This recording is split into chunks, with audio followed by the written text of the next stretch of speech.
It's an issue that we are all aware of, but it's one that is still relevant to this day. Local law enforcement and leaders of other organizations were at the Great Falls Public Library to discuss the dangers that fentanyl is playing on both a national and local level.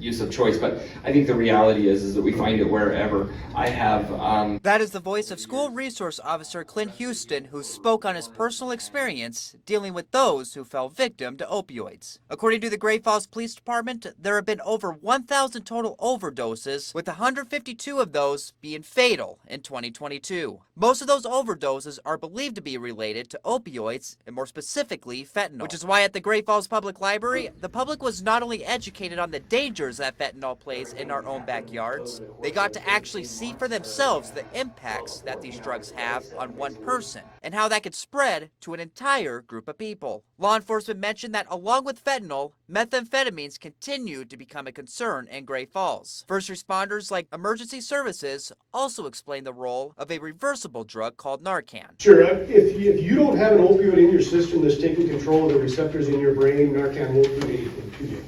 You can have 5 gallons of up your nose, it's only going to drown you. It's not. That is Deputy Chief of EMS for Great Falls Fire Rescue, Jeremy Verts, who said Narcan, the drug used to treat opioid overdoses, has been administered in multiple occasions. Last month, a U.S. Food and Drug Administration panel voted to make Narcan available over the counter. However, first responders say Narcan is not the answer in combating opioid overdoses, which is why they aim for discussions such as this to be the first step in educating by showing the effects of fentanyl rather than telling. In Great Falls, Cade Mentor, MTN News.